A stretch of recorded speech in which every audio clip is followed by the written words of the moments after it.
All right, we are going to convene this hearing. Welcome, everyone.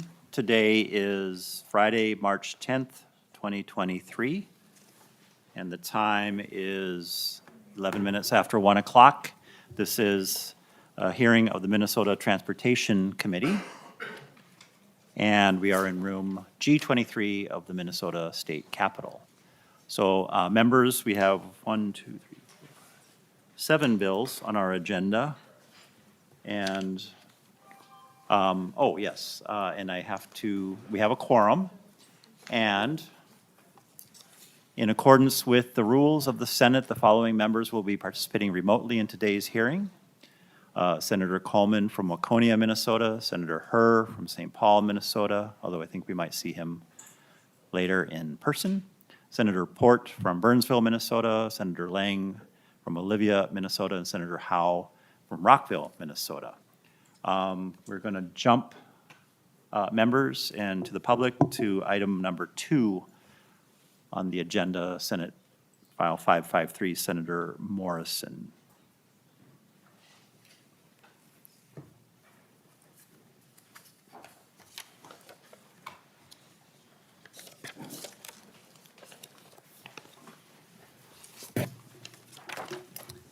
Welcome, Senator Morrison. Mr. Chair. Vice Chair Morrison. Please proceed as you're ready. Thank you, Mr. Chair. I appreciate your hearing, Senate File 553. I do have the A5 amendment to offer. Senator Morrison offers the A5 amendment that is making its way around, if you want to describe it as it comes around. Yes, this is just a small fiscal note that will deal with the costs of the watercraft operators' permits, covering the vendor costs for the cards. Thank you. And if Ms. Boyd can help us understand, because I think the plan is, members, before we get too far into it, the reason this bill is before us is because of the provisions of Section 7 that have to do with information and records and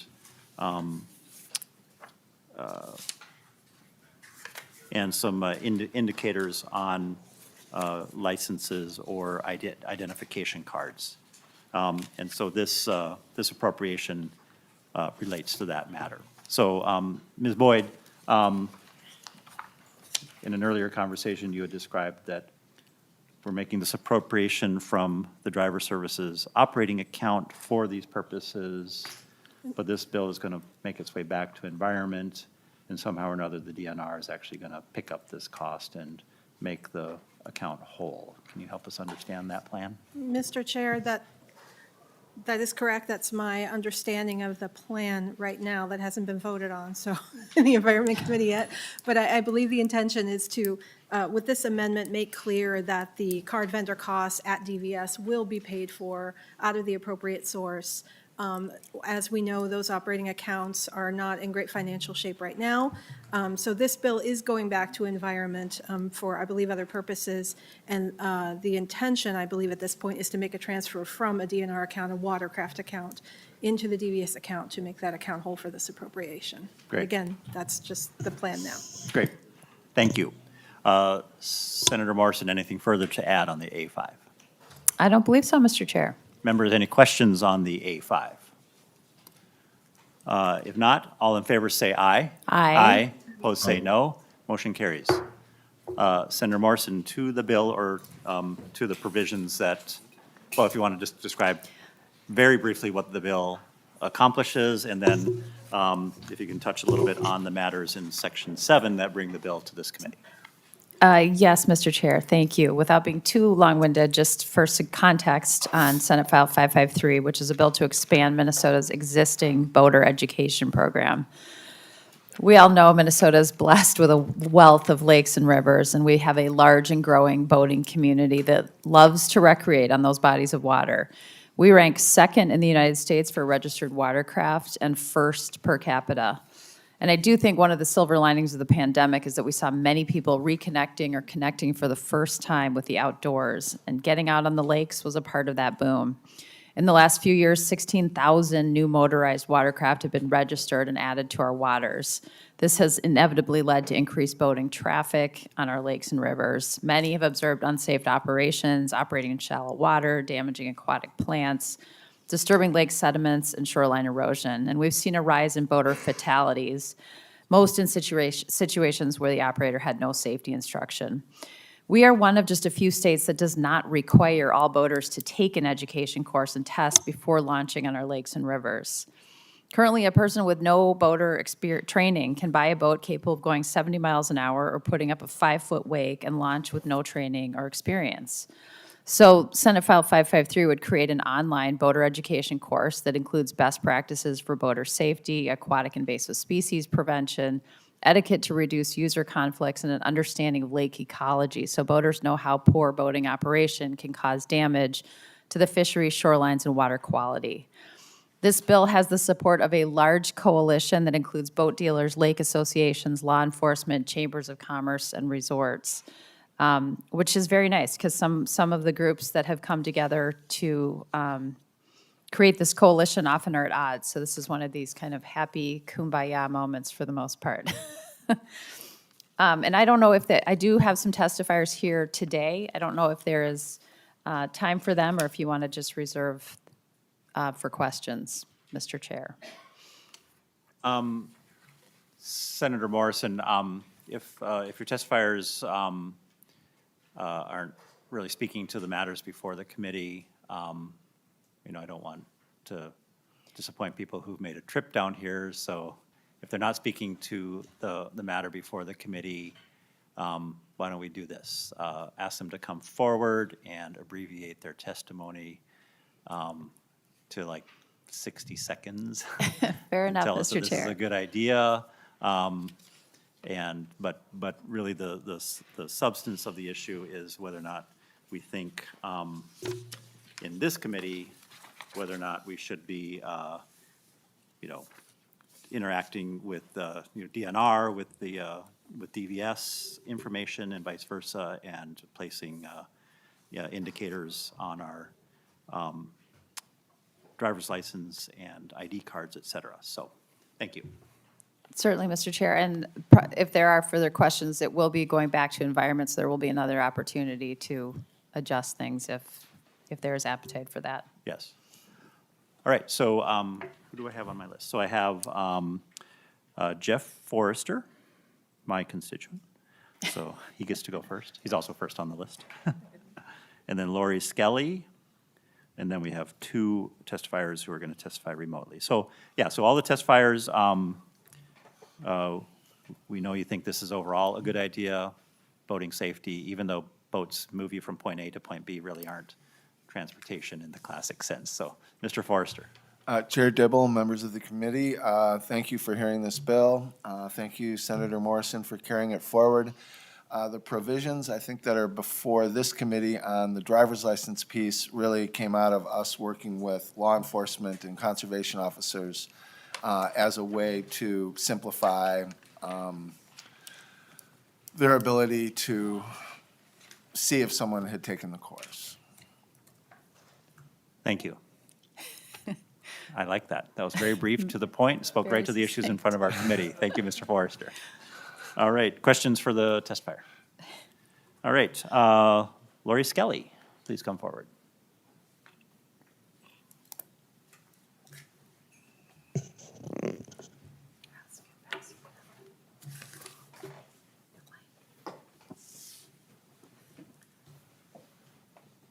My name is Lori Skelly, and I live in Washington County. I've been a boater all my life, and I was a certified lifeguard and swim teacher when I was younger. Presently, I'm a retired public school educator. This boater education bill is important. Thank you, authors. People who drive cars need to pass a test to get a license. Airline pilots, barge, bus operators need the same. Boaters should too. This could be an excellent and comprehensive bill, but I found 2 red flags. I'm looking at section 4. the second sentence, the course must be approved by the National Association of State Boating Law Administrators, etc. Who are they, I wondered. It looks like they're mostly from two main groups: boat marinas, the boating industry, and law enforcement. This seems narrow. Where's everyone else? Who speaks for environment or user groups? NASBLA's role and input is certainly necessary, since we need strong boating laws and enforcement are overdue and welcome. Please consider giving approval power to leading environmental or scientific organizations as well. My second red flag is also in section 4, the last sentence. The course must include best management practices for mitigating invasive species, reducing conflicts among user groups, and limiting ecological impacts of watercraft. Best management practices is vague.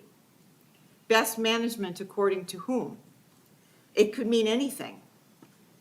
But how about using university-based scientists in Minnesota who share findings to arrive at conclusions regarding best practice?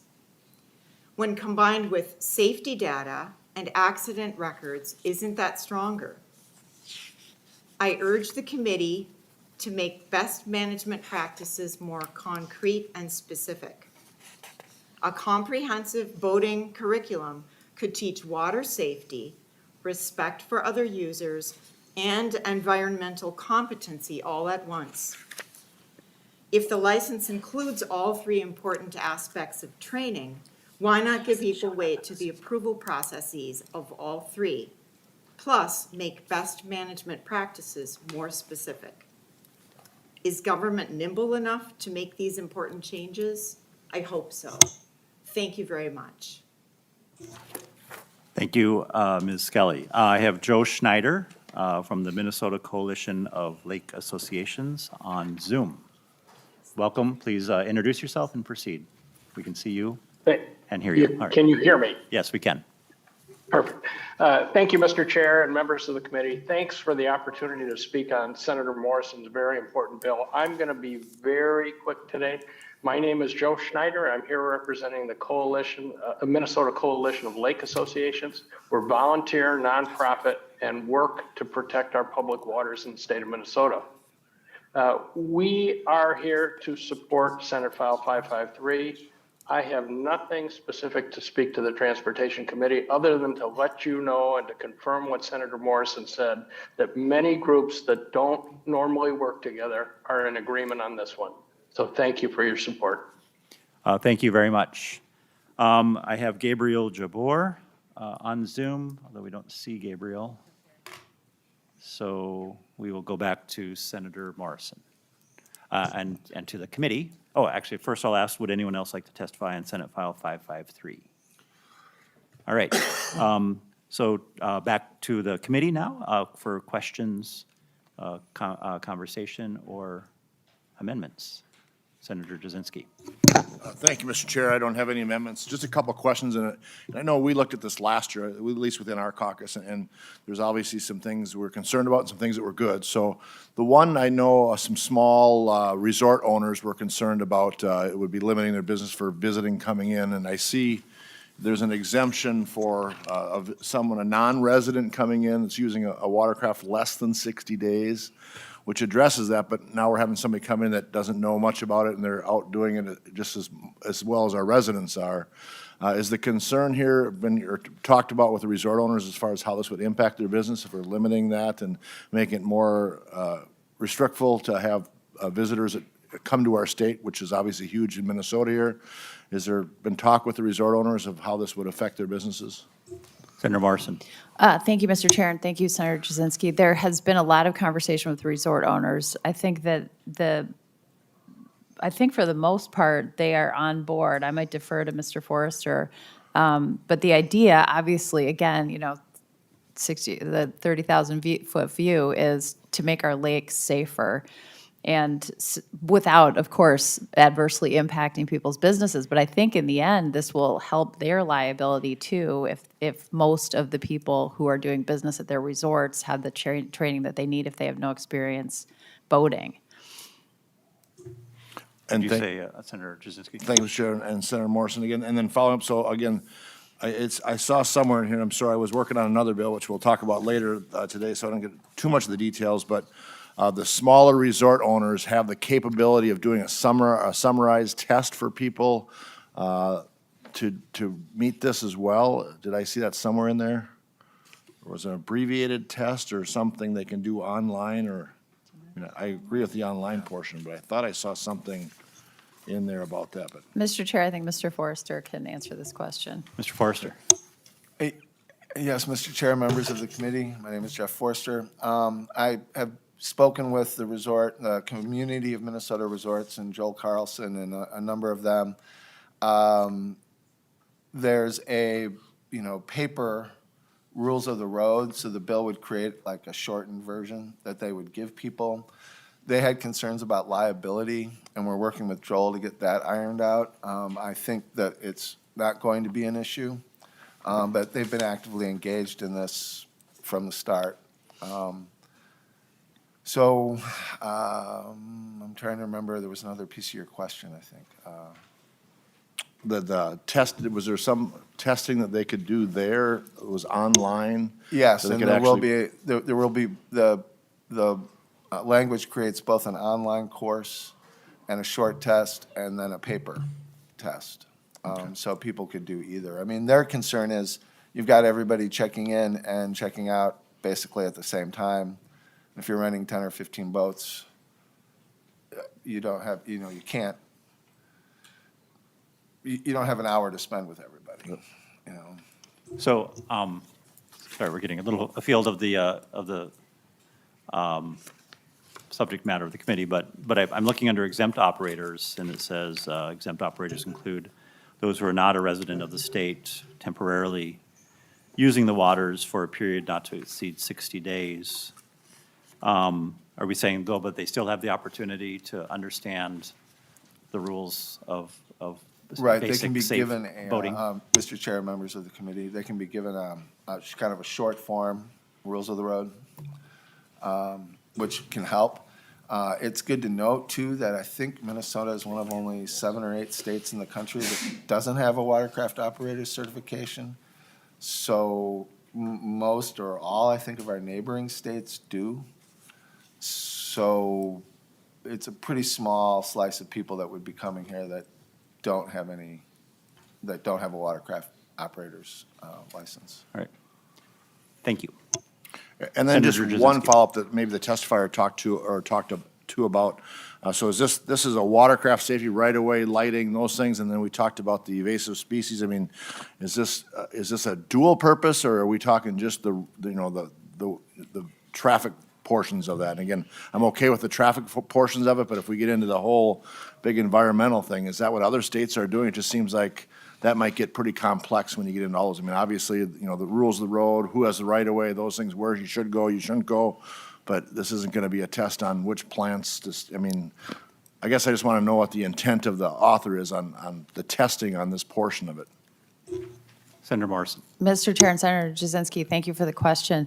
I think this is born of this huge influx of new watercraft on our lakes and figuring out how we can kind of peacefully coexist without doing damage. So there will be, as part of the education, for example, wake boats, we're learning more about how they might impact the bottom of the lake, shoreline. That will be part of the rules of the road and how you operate them appropriately and how you coexist with other watercraft. There won't be specific questions about, what kind of invasive species to that specificity, but there probably would be basic things on how not to bring invasive species from one lake to another, for example. Okay, thank you. Thank you, Mr. Chair. Thank you. All right, anything further, members? All right, seeing none, Senator Morrison, do you have a motion? Yes, Mr. Chair, I would move that Senate File 553 as amended be passed and re-referred to the Environment Legacy and Climate Legacy Committee. We can just say environment. Environment, Climate, and Legacy All Committee. right. Thank you. Any questions, members, on the motion? Anything further? All in favor, say aye. Aye. Opposed, say no. Motion carries. Thank you, Mr. Chair and members. All right.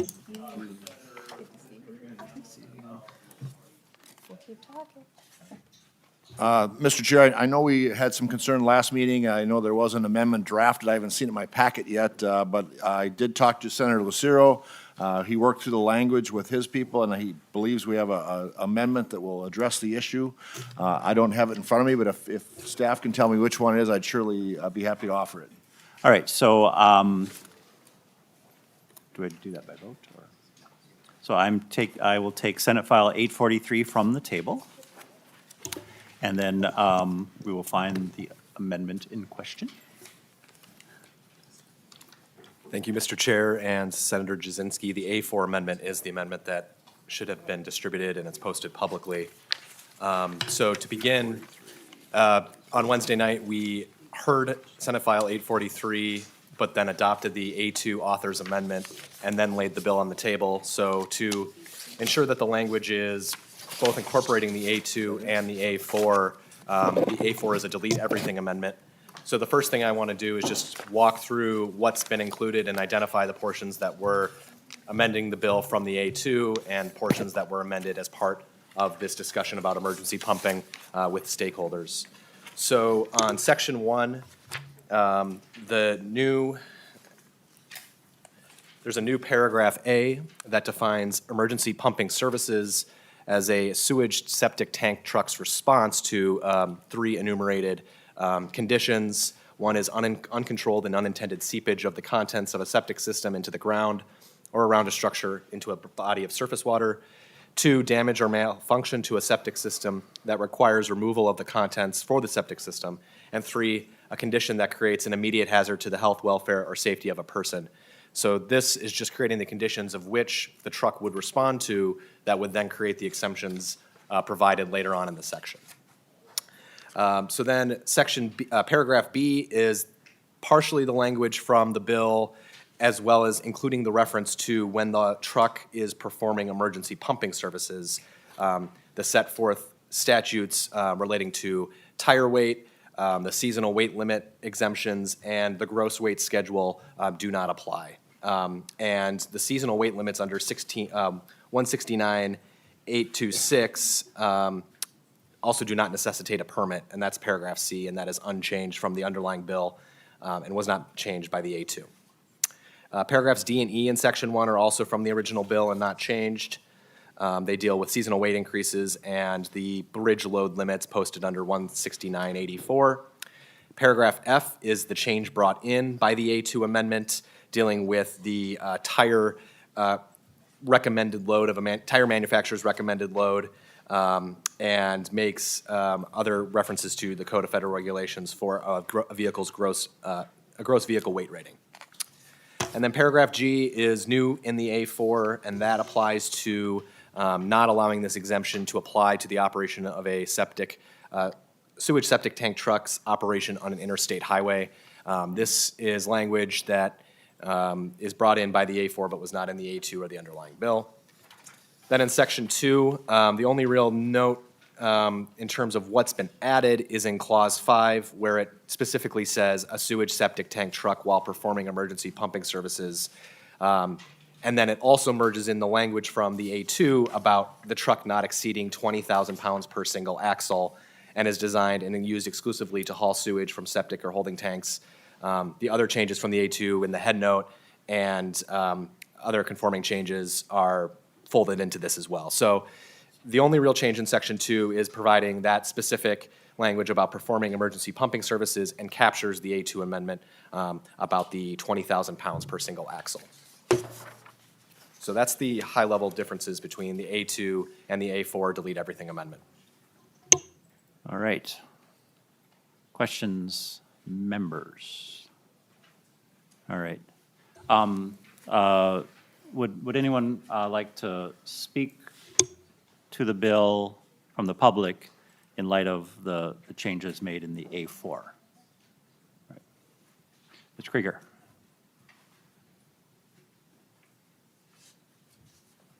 Welcome to the committee. Please introduce yourself and Thank you, proceed. Mr. Chair, members of the committee. My name is Jeff Krieger. I'm the Executive Director of the Minnesota Association of Townships.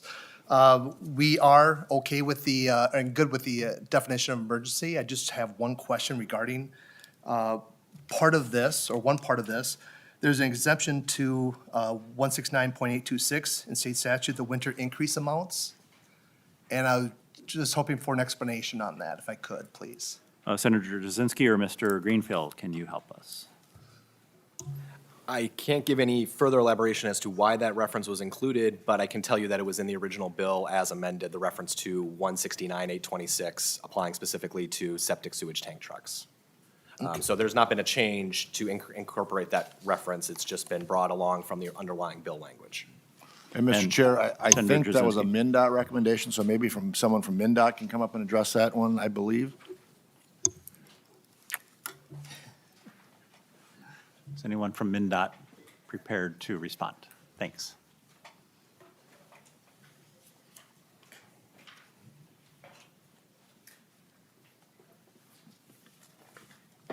Welcome. Please introduce yourself and proceed. Thanks. Okay. Good afternoon, Mr. Chair and members of the committee. For the record, my name is Laura Rhodes, and I am the interim director of MnDOT's Office of Commercial Vehicle Operations.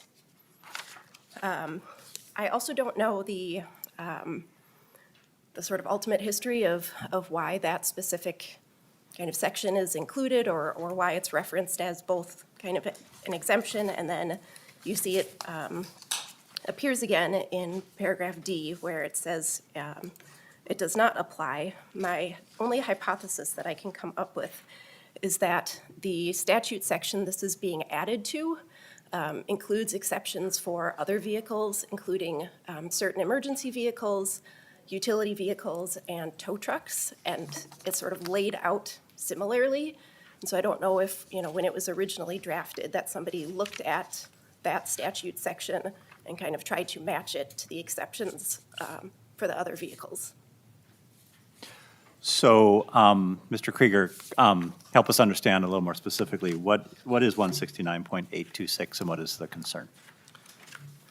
In subdivision one, thank you, Mr. Chair.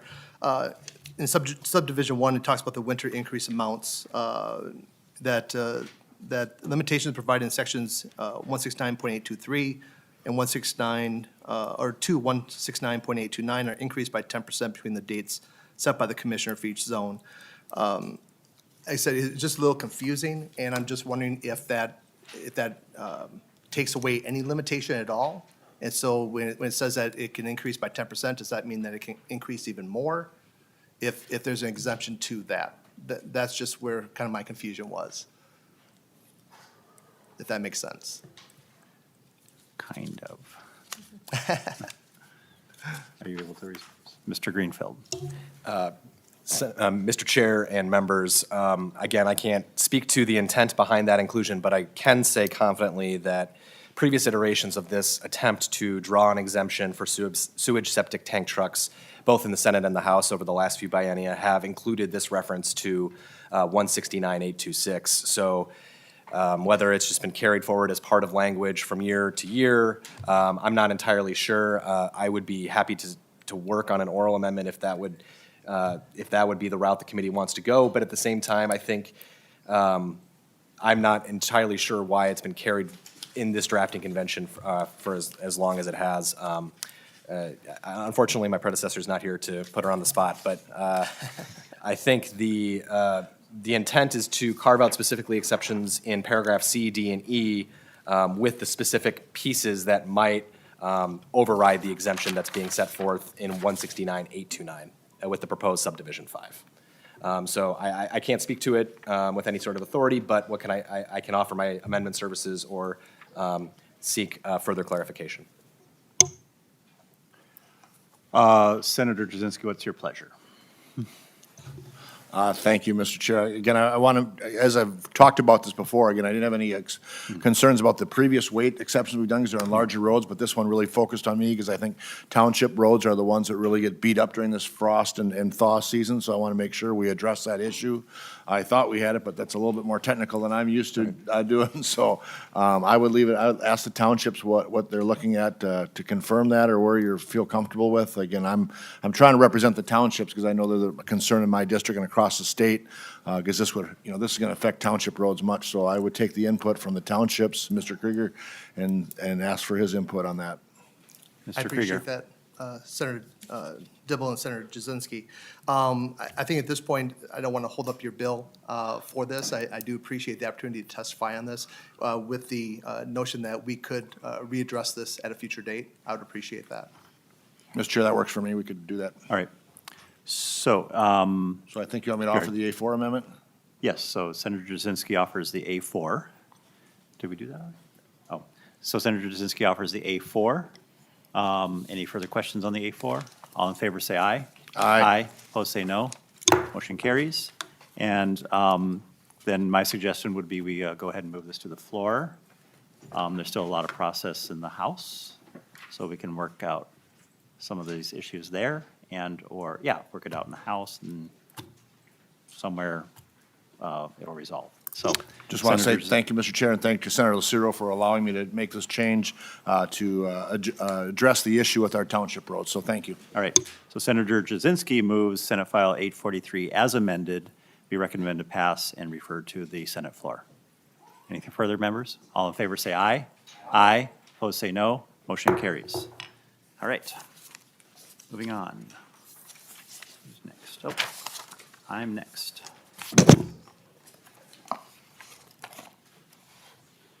Senator Morrison.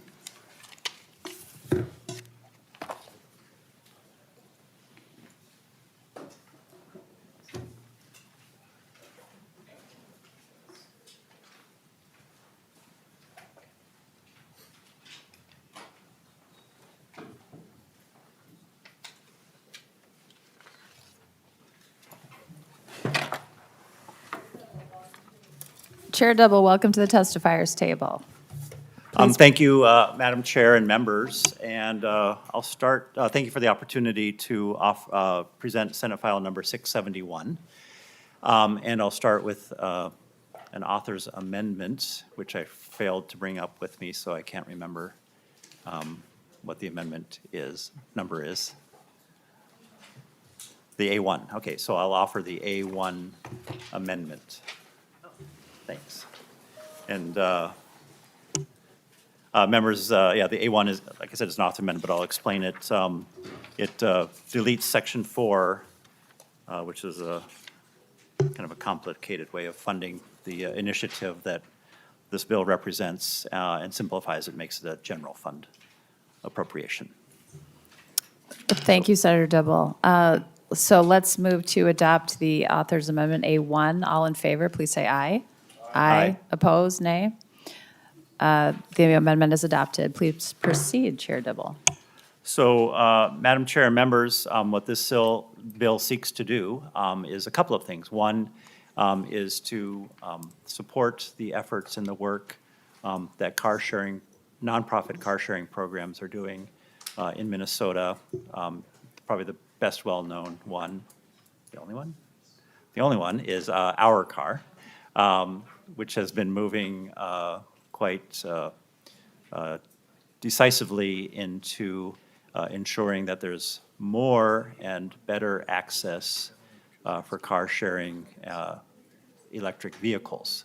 And so it would establish a program by which car sharing electric vehicles would be available in places where folks are low income and otherwise disadvantaged. So that's the grant program that's set up in Section 1, which would be administered by the Department of Transportation. Secondly, what it would do is exempt those same organizations from the 9.2% car rental tax.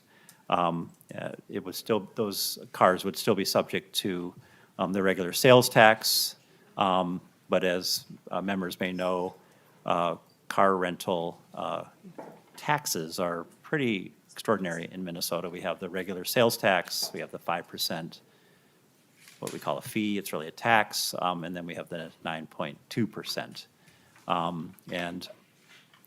The rationale and justification for the 9.2%, of course, is that this is a nonprofit effort to enable car sharing, which targets folks who otherwise don't use cars by and large. They either walk or use transit, but occasionally need to use a car for just like an hour or 2 hours once every few weeks. And these taxes can put renting those cars out of reach.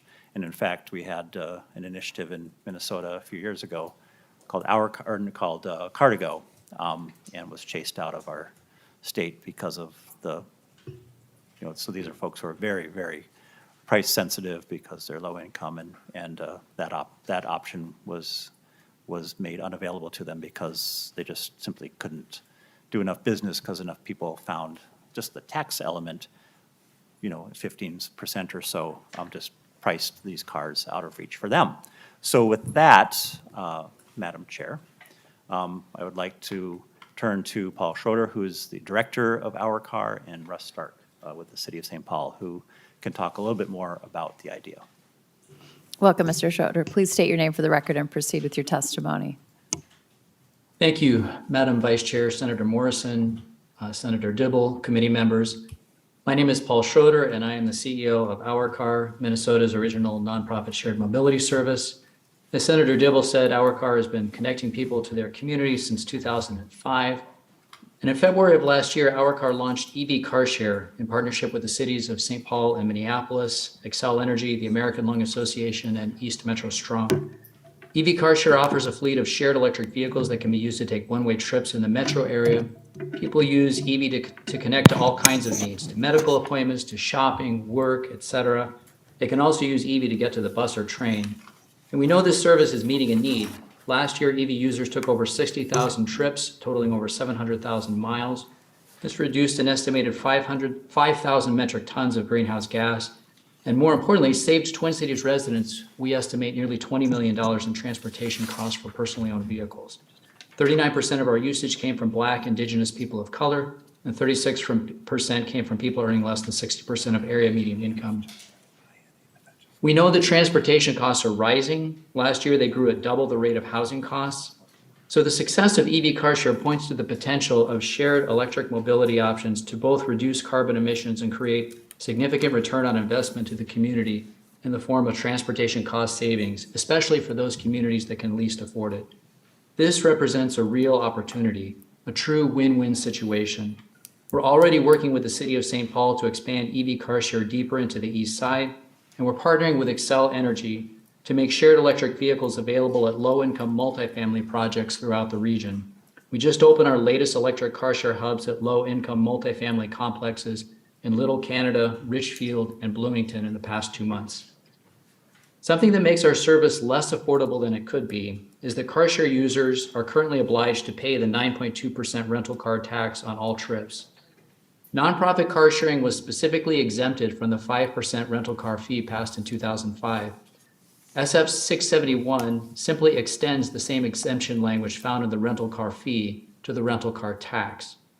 The use case of car sharing is really quite different from that of the traditional daily car rental model. EV car share trips can be as short as 5 minutes, and most are less than an hour. EV car share serves as a multimodal connector, enabling people to trip chain, making more rapid connections to transit and enabling people to bike and walk and use other modes. The benefits that car sharing provides to the community in terms of emissions reductions and transportation cost savings, especially for low-income people, we think it really warrants this exemption. Another feature of SF 671, as Senator Dibble articulated, is the grant fund for expanding car sharing in disadvantaged communities. And I'd like to let Russ Stark from the City of St. Paul, the lead municipality on the EV car share project, speak to the merits of that approach. I appreciate this committee's consideration of SF 671. I'm happy to take questions from committee members after everyone has had a chance to speak. Thank you for your testimony. Mr. Stark, please state your name for the record and proceed with your testimony. Thank you, Madam Vice Chair, Mr. Chair and committee members. My name is Russ Stark. I'm the Chief Resilience Officer. I'm the Chief Resilience Officer for the City of St. Paul. We were excited to form this partnership that Paul described in order to better serve St. Paul residents who have limited transportation options, many of whom have no car or one car, but multiple driving-age household members. We've been able to provide a great zero-emission mobility option with a focus on serving our lower-income neighborhoods and underserved communities. Car share is a form of shared mobility similar to transit and bike share. The big lesson learned both locally and nationally with these services is that they can't succeed without public investment, and Car2Go was an example of that. Specifically, an ongoing source of public funds to support their operations is key to long-term sustainability. At the City of St. Paul, we're investing in this service because we think our residents need it and are demanding it. If we want the service to work for people, particularly lower-income people, the public sector has to invest and help decide who will be served, where, and how. As the public sector, we should invest because it provides our community members with a great way to move around town affordably and sustainably. One key learning has been that it's difficult to use the federal funding sources we've leveraged to date to procure the vehicles for these services.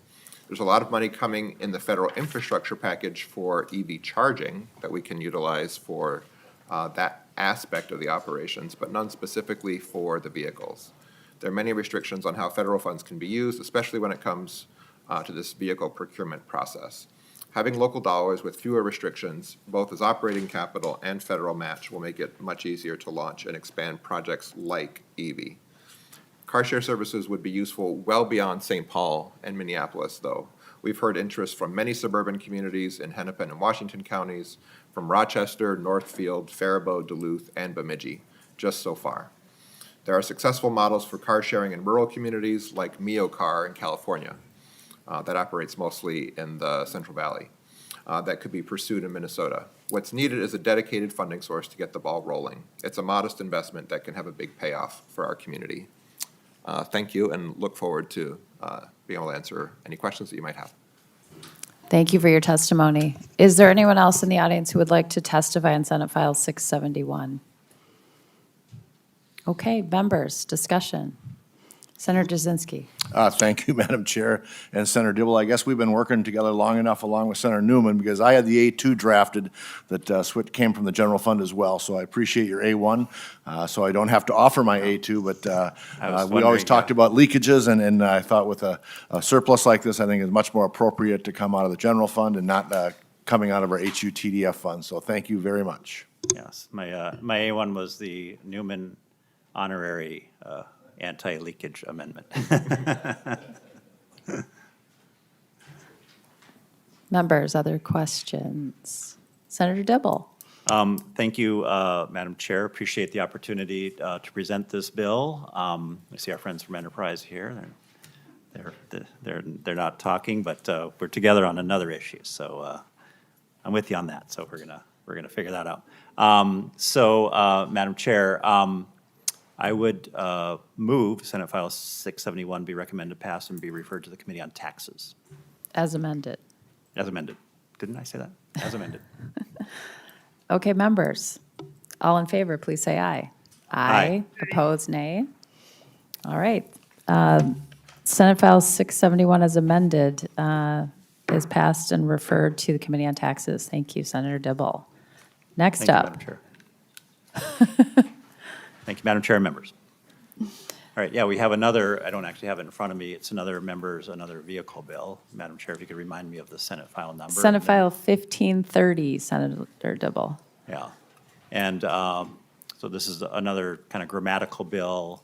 We have to do this funny convoluted thing because we mismatched with the House plan because we wanted to create a finance vehicle and a policy vehicle and got our wires crossed. So we'll figure it out later. One of these is going to be a finance, the other is going to be a policy vehicle. I would move, what is it? Senate File 1530. Senate File 1530 be recommended to pass and referred to the floor. Members, all in favor, please say aye. Aye. Opposed, nay. Okay, Senate File 1530 passes. On to the floor. Floor.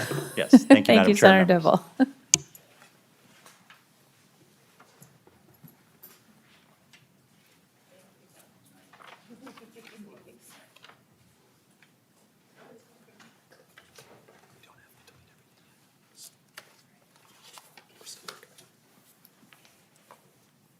All right, Senator Xiong, welcome. Senator Xiong, we have Senate File 2687 from you. Good afternoon, Chair and committee members. I have a quick bill. It's Senate File 2687. Mr. Chairman, members, this bill is a simple bill to update our state law. It is about the ability to make decisions about the public right-of-way in relation to railroads. This bill allows the legislature, along with counties, cities, and townships, to make decisions, and not just the railroads. The right-of-ways along public roads, whether they cross or are parallel to railroads or not, are public right-of-ways. The use of these public right-of-ways are to be determined and controlled by MnDOT in the case of state roads and highways, counties in the cases of county roads, cities in the cases of city streets, and townships in the cases of township roads. Minnesota Statute 160.05 Subdivision 2 says the continued use of any roads by the public upon and parallel to the right-of-way of any railway company shall not constitute such a road a legal highway or a charge upon the town in which the same is situated, and no right shall accrue to the public or any individual by such use. This subdivision probably made sense when it was enacted over 100 years ago. But today, it goes against how we functionally and realistically do business. As Mr. Christensen will tell you shortly, this is becoming more of an issue for utilities as they deploy their services throughout our state. Recently, a railroad corporation told a family-owned broadband provider in rural Minnesota that the presence of a public roadway is not necessarily an indication of public right-of-way, as the road may be operating under an easement from a railroad, or vice versa, depending on which entity was present first. And it shouldn't matter who was there first. The public right-of-way must be decided and controlled by the unit of government that builds and maintains the public roadway. With that, Mr. Chair, I would like to yield the rest of my time to my testifier. Thank you, Senator Xiong. Welcome, Mr. Christensen. Please introduce yourself formally for the record and go ahead with your testimony. Thank you, Mr. Chairman, members of the committee. Good afternoon. My name is Brent Christensen, and I'm the president and CEO of the Minnesota Telecom Alliance, or MTA.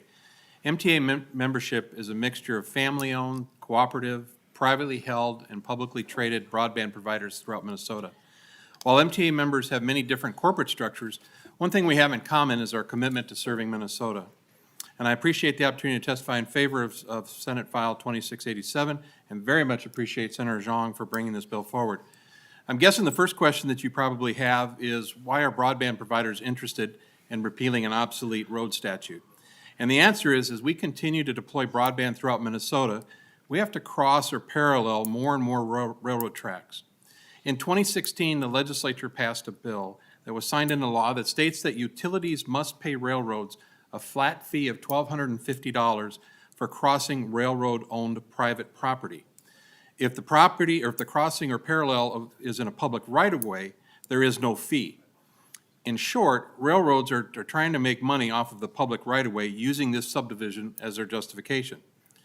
$1,250 may not seem like a lot of money, but we're talking about hundreds of crossing each construction season just for our members, and these costs for crossings adds up fast. The problem is not unique to broadband providers, but affects all utilities that cross or parallel railroad tracks. Today, we must submit a permit application to the railroad to either cross or parallel their tracks. Most of the time, they charge fees that are inconsistent with state law. We have a choice. We can either pay that fee, we can dispute the fee, or we can make a complaint before the Public Utilities Commission or the Department of Commerce.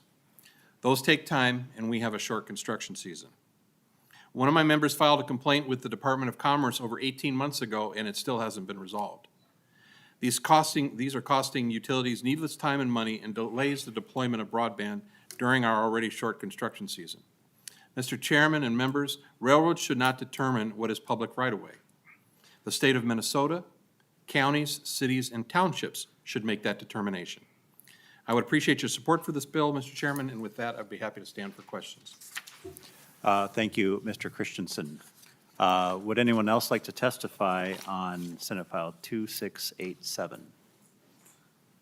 Seeing none. Members, questions? All right. Senator Morrison, would you like to make a motion? This will be going to the floor. Yes, I would move that Senate File 2687 be passed to the general order. Is that what we say in this body, Mr. Chair? To the floor? To pass and to the floor. It'll To land on pass general to the orders. floor. All right. All right. All in favor, say aye. Aye. Aye. Opposed, say no. Motion carries. Thank you, Senator Xiong. All right. So we have Senate File 1291. Senator Howe is going to present that bill on Zoom. Senator Howe, are you with us? Thank you, Mr. Chair. So, members and Senator Dibble, members, Senate File 1291 was a bill that was actually included in the bill last year, but didn't get done. And what it does is it makes it easier for veterans to get a veteran's designation on their driver's license. It not only does that, it also expands the veteran's designation to a retired member of the National Guard or Reserve component of the Armed Forces. And so the thing that you had to have in the past was a DD 214, which is our discharge papers. The problem with that is not everyone carries around. In fact, your DD 214, your discharge papers, are a very valuable thing that you keep. In fact, most of us record them with the county to make sure there's always a copy available. It's not something you carry around. It's not something that's easily available, so it makes it difficult. So what this bill does is it allows you to use if you have a retired identification card, a military retired identification card, or a federal veteran identification card, or maybe your VA healthcare card. So it allows those other documents that you normally carry in your wallet or in your purse to be able to identify yourself and get at the deputy register and get that veteran identification on your driver's license. So that's what the bill does, Mr. Chair and members. I ask for your support. Thank you, Senator Howe. Would anyone like to testify on Senate File 1291? Seeing none. Questions, members? All right. Senator Howe, would you like to move Senate File 1291 to the floor? Thank you, Mr. Chair. I'll make that motion. All right. So Senator Howe moves that Senate File 1291 be recommended to pass and be referred to the Senate floor. All in favor say aye. Aye. Opposed say no. Motion carries. Senator Jasinski, bringing us home. Oh, Senator Jasinski, we need to take a pause. We're waiting for the DE. So everyone has a little 2-minute, 3-minute break, and we'll wait for the delete everything amendment to arrive in the room. Thanks.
We'll come back from recess.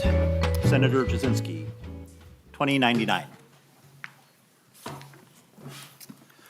Thank you, Mr. Chair and members. I think most of you are familiar with this, but some of you are new. So there is a little history that we've been dealing with for about the last 6 years, I think, and I'll turn over my testifier to give maybe a little bit more in-depth history. But MinLars was a software system that was not working very efficiently. We are switched over to MinDrive, and as part of the whole process, we did what was called an independent expert review, which Mr. King looked at and really looked at the whole aspect of deputy registers, the software, the fees, all the things that were happening. And so he did a report that we got last year. We negotiated back and forth in good faith and did reach a deal, I guess is what you would call it, a negotiation of where we could end up last year. and we were going to do that bill, but that, or was going to include that in the bill, but the bill did not get passed. So we started that, Senate File number 2099 was really the basic framework of the original deal that we had last year, or last session. And then we've been making tweaks. I met with Senator Dibble, we met with Representative Elkins, to try and come up with something that will give help to our deputy registers. As part of the software conversion from MinLars to MinDrive, much more work was given to our deputy registers to do at the sites, and less work done in the back office. So we're trying to come up with a plan that would address that issue, to try and compensate them for the extra work and look at how we can go down the road. So this bill addresses kind of some past issues we've had, and then it looks forward. There's also many other portions of the bill looking at driver's license exam stations, and we had talked about keeping some of those open or closing some over time to be more efficient. So there's many things in this bill, but I'm going to let Todd Hill go over some of the history from his side as representing the deputy registers. So with that, I'll turn it over to Mr. Hill. Thank you, Mr. Hill. Please introduce yourself and proceed. Thank you, Senator Dibble, Chair Dibble, and members. For the record, my name is Todd Hill with Hill Capital Strategies, and I'm here on behalf of the Deputy Registers Business Owners Association, or more commonly referred to as the Private Deputy Registers. I'm also today speaking on behalf of MDRA, which is the Minnesota Deputy Register Association, which represents both public and private deputy registers. And just as a reference point, there are about 169 deputy registers left in the state of Minnesota. 33 of those are city, 63 of those are run by counties, and about 71 of them are private deputy registrars. As Senator Jasinski mentioned, this issue, I feel like Groundhog Day. Every year, right about this time, we come forward and we talk about the deputy registers, and we have been trying to resolve this problem for a number of years. And, you know, the challenge for the deputy registers is, as a business, either run by a unit of government or by a private business, everything they do is controlled by the state. You set the fees, you charge us for the equipment that we use, the products that we use, the paper that we use, and we're not allowed to adjust our fees at all to take into account inflation, labor costs, increased rent. We're really stuck, so you control kind of the destiny of these organizations. And for the private deputy registers, that's required them to dip into their own savings accounts. There's many that have cashed in their retirement accounts, all to try to keep these offices afloat while we've dealt with the MinLars and the MinDrive transitions. And for the counties, what has happened is we are now in a situation where the counties are having to subsidize their operations and the cities by using property taxes. And so we have a system, the deputy register ecosystem is really stressed right now. And I appreciate all the work that Senator Dibble, Senator Jasinski, members of the House, former Chair Senator Newman have spent trying to resolve this issue. But we're getting to be at a critical point. Just over the course of the last year, we've lost 4 more deputy registers. The city of Bloomington has shut down their operation. Cannon Falls, another city-operated entity, has closed. The Cook County Deputy Register, which was a private, has closed, and the city operation in Floodwood. And all because the current model isn't sustainable. And we appreciate all the time that we've put in on this bill. I know it's still a little bit of a work in progress. We look forward to continuing our conversations with you, Senator Dibble, Senator Jasinski, and hope that we can come to a solution this year. Thank you, Mr. Hill. I know the agency is ready. Senator Jasinski, if that's all right, the agency was going to come forward and give some response. Okay.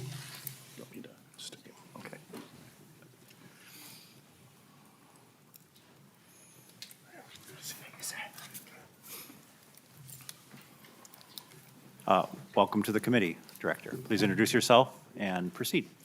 Thank you, Peng Zhang, Director of the Driver and Vehicle Services Division. Thank you, Mr. Chair, for the opportunity to testify. And we just want to acknowledge that the breadth and complexity of this bill. There's lots of work that has been put into this, and we know that there's still lots of work left to do, and we're excited and look forward to the opportunity to continue to engage in that conversation. There are many provisions in this bill that are administrable and that DVS can support. There are some provisions that where we do have some concerns. Again, I think there's still much more work and much more conversation left to this, and we're very excited to be a partner in that. Thank you. Thank you, Director. Yes, and absolutely, we're going to discuss the, what we've come up with to date. It needs to get to judiciary, and then, of course, we'll bring it back. So, so we'll have opportunity to further refine. But I think Senator Jasinski and I and Representative Elkins have come up with a pretty good package. We're in the neighborhood at least. Getting pretty close. We're just waiting for that proposal to appear magically. So we'll recess for a moment again. I'll be right back. Jim's in it, right? Yeah, I'll let you go this time.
Used to be a brewery, now it's a distillery and a beer place, not a distillery.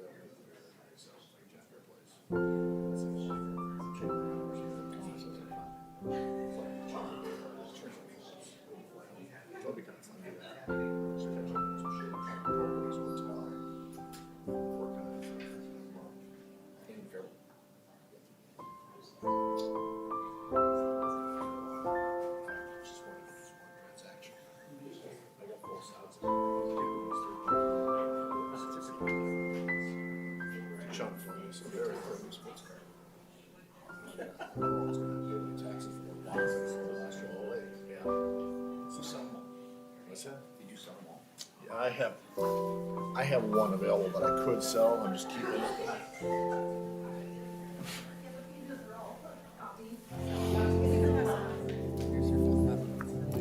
Thank you.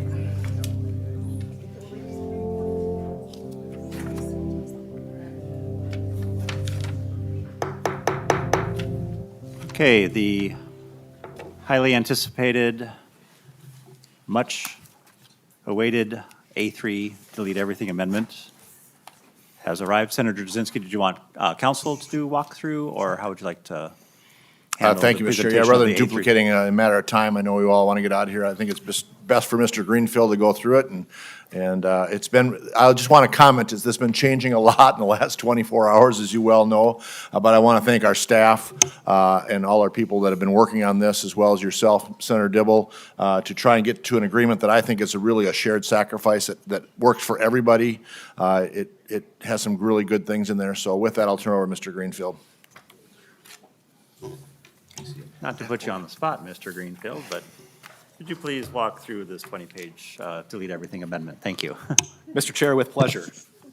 Mr. Chair and Senator Jasinski, the A3 amendment is a delete all that captures some pieces of the original bill as well as making some changes. So I'm going to go through it as if it is, and I'll identify what pieces have been brought over from the 2099 as introduced versus the delete everything. So Section 1 is a definition section that defines a full-service provider in Chapter 168, the statute governing vehicle registration. A full-service provider is a person who performs the functions of both a deputy registrar and a full-service driver's license. This corresponds to the term used by Mr. King's report for a full-service deputy registrar. Driver's license agent. And driver's license agent, yes. Thank you, Mr. Chair. Section 2 authorizes full-service providers to issue driver and vehicle records and collect a fee. Section 3 requests. Mr. Greenfield, you could give us page numbers Yeah, absolutely. as you move along so folks can follow along. Thanks. Mr. Chair, Section 2 and Section 1 are on page 1. On page 2, line 21, Section 3 requires a full-service provider to impose a surcharge on certain requests. The full-service provider must submit the fee to the commissioner to be deposited into the general fund. Section 4 on page 3, line 6, prohibits a full-service provider from collecting the surcharge referenced in Section 3 in certain situations. Section 5 on page 3, line 20, requires the Commissioner of Public Safety to monitor and audit full-service providers, providing documents in Section 3 to ensure compliance with state and federal law. Section 6 is a new section, and I'm going to turn it over to my colleague to describe this section. And that's at the bottom of page 3 into page 4. Ms. Boyd. Mr. Chair, thank you. Section 6, which begins at the bottom of page 3, but the new language is on page 4. At the bottom of page 4, this is just some conforming language for other changes later in the bill that I'll point out, changing the name of the operating account. At the top of page 5 is new language. Paragraph F is a new 50-cent surcharge on filing fees under the subdivision that is imposed on every online transaction. And the revenue from the surcharge is deposited in the new full-service provider account. Paragraph G is a 50-cent surcharge, a new 50-cent surcharge on every transaction for which filing fees are collected under the subdivision. This may be assessed, this is an optional surcharge, this may be assessed by a deputy registrar. That also include, the definition of deputy registrar also includes full-service providers. The revenues from this surcharge must be retained by the deputy registrar or full-service provider. Section 7 on page. I'm sorry, Mr. Greenfield. I sorry. forgot to point out that the new surcharges in paragraphs F and G are effective in fiscal year '26. Thank you, Ms. Boyd. Section 7 is on page 5, line 13, and that just allows information about vehicle registrations to be provided over the phone to the owner or the lessee of the vehicle. Section 8 allows a full-service provider, this is on page 5, line 23, a full-service provider to provide copies of accident reports and to collect a fee for that service. They collect the fee for the request and retains a majority of the fee, but must submit a portion of the fee to the commissioner to be deposited into the general fund. Section 9 is on page 8.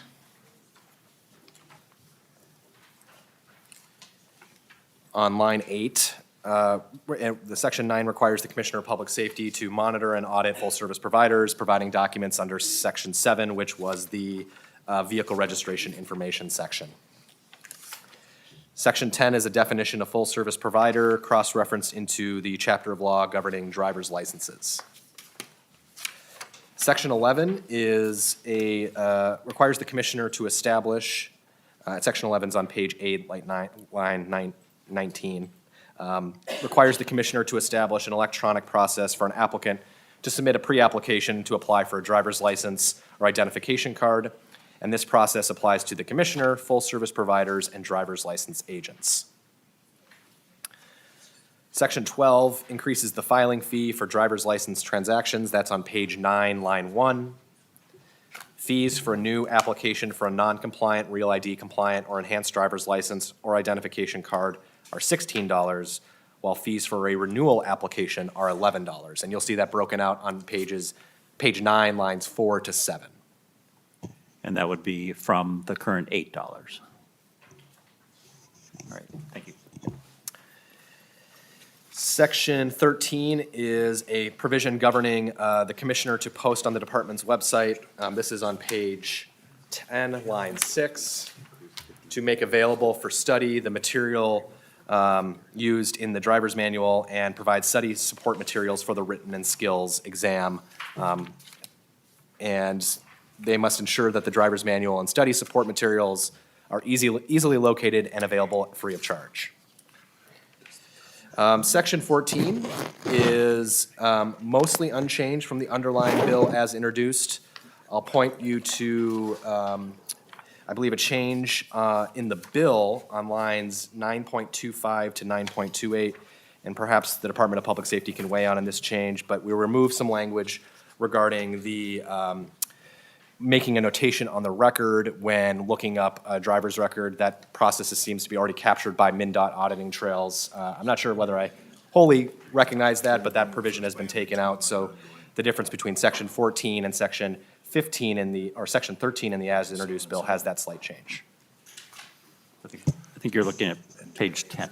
Page 10, yes, that's correct. Thank you. And members, this has to do with the some of the unintended consequences of use and misuse of data by agents and others. Section 15, beginning on page 11, line 18, has some substantial changes from the as-introduced version. I'll point you to paragraph C on page 12, starting on line 19. The as-introduced version required the commissioner to ensure that 50 or more exam stations are located throughout the state. Now that is changed to the schedule provided below that begins in fiscal year '24 with 93 exam stations, and then every subsequent fiscal year reduces the number of minimum number of exam stations that the commissioner must offer. Paragraph D is a new insertion on line 12.28 in the delete everything. That requires a located exam station to be open 1 day per week. That section is not effective until July 1, 2026. And then paragraph E is unchanged from the underlying bill as introduced, and I'll just note on the effective date on page 13, line 5, that is a different effective date than the remaining part of the section. Paragraph E is effective January 1, 2024. That is the as introduced effective date. The effective date for the remaining parts of the section, everything but paragraph E and F, or D and E, is effective July 1, 2023. Section 16 is a bill that this committee has heard before. It's the other jurisdiction, eliminates the requirement for new Minnesota residents to take the written knowledge test when getting a Minnesota driver's license. This is on page 13, line 6. And at the bottom of page 13, section 17 obligates, requires the Department of Public Safety to publicly post student pass rates for each driver training school, and requires the driver training schools to submit the list of students who completed coursework at the school every 6 months. So the commissioner receives this information and must publish it. And then I'll turn it over to my colleague, Ms. Boyd, for section 18, starting on page 14, line 8. Mr. Chair, sections 18, 19, and 20 all go together as a package. What these sections do are to let me lay the groundwork. Currently in statute, there are 2 operating accounts for driver and vehicle services. There's a driver services operating account and the vehicle services operating account. They each receive fees from different transactions and are appropriated separately, and they both are located in the special revenue fund. What this does is create in section 18 on page 14, a new driver and vehicle services fund where these accounts will be, where driver and vehicle services accounts will be located instead of the special revenue fund. And then in section 19, the driver and vehicle services operating accounts are combined into one driver and vehicle services operating account. And as you can see on the conforming language, 1414 and 1415, that operating account is now located in the new driver and vehicle services fund. So we have a driver and vehicle services operating account in a driver and vehicle services fund. And then there is some conforming language in the rest of that section. Section 20 on page 15 is moving the current driver and vehicle services technology account to this new driver and vehicle services fund and out of the special revenue fund. There are no other changes there. Section 21 is the creation of the new full service provider account, and that is also located in the driver and vehicle services fund created back in section 18, I believe.